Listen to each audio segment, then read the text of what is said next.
Match সেরার পুরস্কার নিতে গিয়ে এটা কি করলেন সৌম্য সরকার। রীতিমতো হতবাক হয়ে পড়েছিলেন বিসিবি প্রেসিডেন্ট বুলবুল। শুধু তাই নয়, শামীম চৌধুরীকেও চমকে দিয়েছিলেন। কি করেছিলেন সৌম্য, চলুন বিস্তারিত জেনে নেই। ওয়েস্ট ইন্ডিজের বিপক্ষে 3 দিনের ওয়ানডে সিরিজের প্রথম ম্যাচে বড় ব্যবধানে জয়ের পর দ্বিতীয় ম্যাচে হেরে যায় বাংলাদেশ।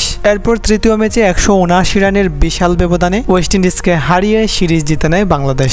এ ম্যাচে ওয়েস্ট ইন্ডিজের বোলারদের রীতিমতো তুলুধুনু করেছেন দুই ওপেনার সাইফ হাসান ও সৌম্য সরকার। প্রথম থেকে আগ্রাসী ব্যাটিং শুরু করেছিল তারা এবং তাদের সুবাদে বাংলাদেশ 296 রানের বিশাল লক্ষ্য ছুড়ে দিতে পারে ওয়েস্ট ইন্ডিজকে। আর 297 রান নিতে গিয়ে রীতিমতো নাজেহাল অবস্থা হয়ে পড়ে ওয়েস্ট ইন্ডিজের ব্যাটসম্যানদের। তারা শেষ পর্যন্ত 30 ওভার 1 বল ব্যাট করতে পারে এবং 117 রানে অল উইকেট হয়ে পড়ে। আর তাতে 179 রানের বিশাল ব্যবধানে জয় পায় বাংলাদেশ। সিরিজ জয়ের ম্যাচে ম্যাচ সেরা হয়েছিলেন সৌম্য সরকার। ম্যাচ সেরার পুরস্কার নিতে গিয়ে অনেকটা ইমোশনাল হয়ে পড়েছিলেন সৌম্য। হয়তো এমনটা হয়েছে দীর্ঘদিন পর ইন্টারন্যাশনাল ম্যাচে দুর্দান্ত এই পারফরমেন্সের জন্য। সৌম্য নিজেই বলছিলেন, অনেকদিন পরে ন্যাশনাল টিমে খেলছি ওডিআইতে। লর্ড কৃষ্ণকে এবং আমার পরিবারকে, আমার ওয়াইফকে, তারা সব।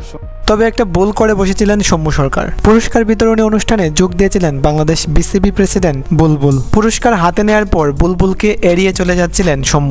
সৌম্যর এমন আচরণ দেখে তখন কিছুটা হতভম্ব হয়ে পড়েছিলেন আমিনুল ইসলাম বুলবুল। হয়তো আবেগে বেশি আপ্লুত হয়ে পড়েছিলেন সৌম্য। বুলবুলকে কিছু না বলেই এড়িয়ে চলে যাচ্ছিলেন, কিন্তু তৎক্ষণাৎ বিষয়টিকে লক্ষ্য করেন সৌম্য এবং বিসিবি প্রেসিডেন্টের সাথে হাত মিলিয়ে হাসি বিনিময় করেন। আবেগে যে আপ্লুত হয়ে পড়েছিলেন সৌম্য, এই ভিডিও ক্লিপটি দেখলেই বুঝতে পারবেন। সৌম্য যখন তার কথা বলা শেষ করে চলে যাচ্ছিলেন, তখন উপস্থাপক শামীম চৌধুরীকে হাতের মাইক্রোফোন দিয়ে নমস্কার দিয়ে দিয়েছিলেন। যাই হোক, তবে দুর্দান্ত খেলেছেন সৌম্য সরকার। তাই তো সিরিজ এবং ম্যাচ হেরেও সৌম্যর ব্যাটিংয়ের প্রশংসা করেছিলেন ওয়েস্ট ইন্ডিজ অধিনায়ক।